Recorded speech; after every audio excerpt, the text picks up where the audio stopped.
Hello. Hi.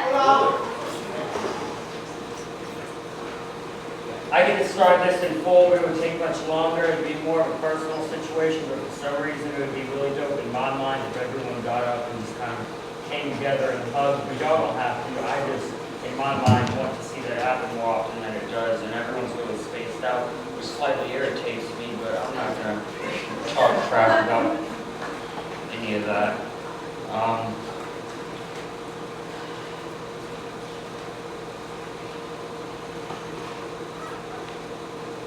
I don't know what anyone here believes in.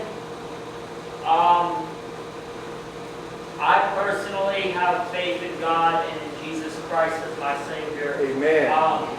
You don't have to. It is optional. But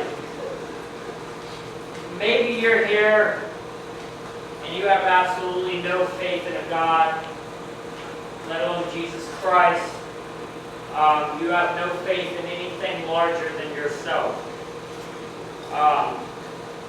Maybe you're here and you have the most faith out of anyone any of us will ever meet.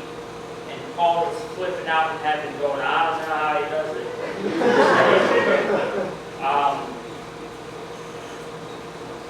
Maybe you're someone somewhere in between both of those extremes. Something that I would like to express to the people who have absolutely no faith in anything larger than themselves and the people who do have faith. Every single person should keep it constantly in their minds and in their hearts that no matter what this world or songs or books or shows or friends or people or parents or jobs will try to pump into you, I can promise that faith is not an ignorant concept, that it is one of the most intellectual concepts you can have inside of your head and your heart. If anyone wants to argue with me, talk with me, tell me you can't stand anything I said, tell me you love everything I said, feel free to talk to me. My phone number, my Facebook, and the door of the residence that I live at are all photographs. If anyone wants to contact me at 3 a.m. in the morning and talk about anything that I say. This is about someone who held faith long into the darkness, and someone who is very much true of how beautiful it all really is. A poet by the name of Buddy Wakefield has a line in one of his poems that states, "They were people holding out for light. They were people who did not know what they were holding out for." And I'm thankful every day that not only do I know what I'm holding out for, but what I'm moving towards.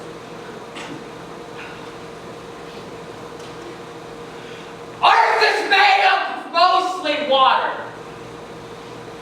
Earth is made up of mostly us. We are oceans.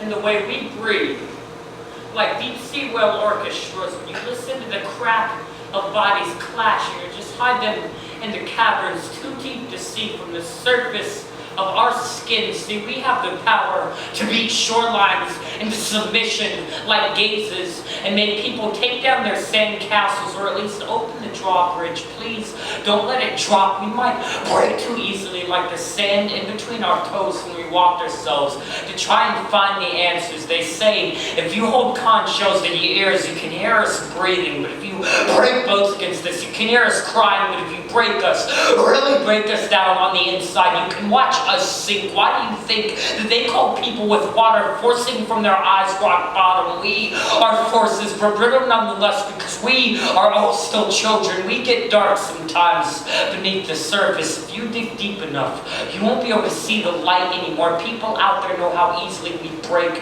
against rocks. That's why they make their veins rot with the lighthouse faces and the reflections of razors. Holding out for light is hard, and Earth is made up of mostly us, and we're all trying to grab some. Some of us, we wash up to catch air. Stephen Oliva was a 16-year-old that went to my church. They used chemotherapy to pump the sun down into his depths, in between the coral, pumping and breaking against the ships and plateaus of jutting ribs, and that skin that got so pale sometimes his waters look green like islands, and that heart that nearly beats a storm, making his skin shift. There's a pitch blackness that sounds like God trying to be a good one. He is a good one when you listen to the conch shells that are caverns, holding out for light like a kid holding out for life, but in his heart washed in tides. Will you still be there for him? Because most never care until it affects them, but we all float in the same ocean. Open your shorelines, people. Let down your rocks and let the water wash up on your feet every once in a while, because there are some of us who would give tsunamis of themselves just to feel the touch of a person again. They were people. We still are people who do not know what we're holding out for, like an ocean in its calmness, like the day Stephen Oliva passed away.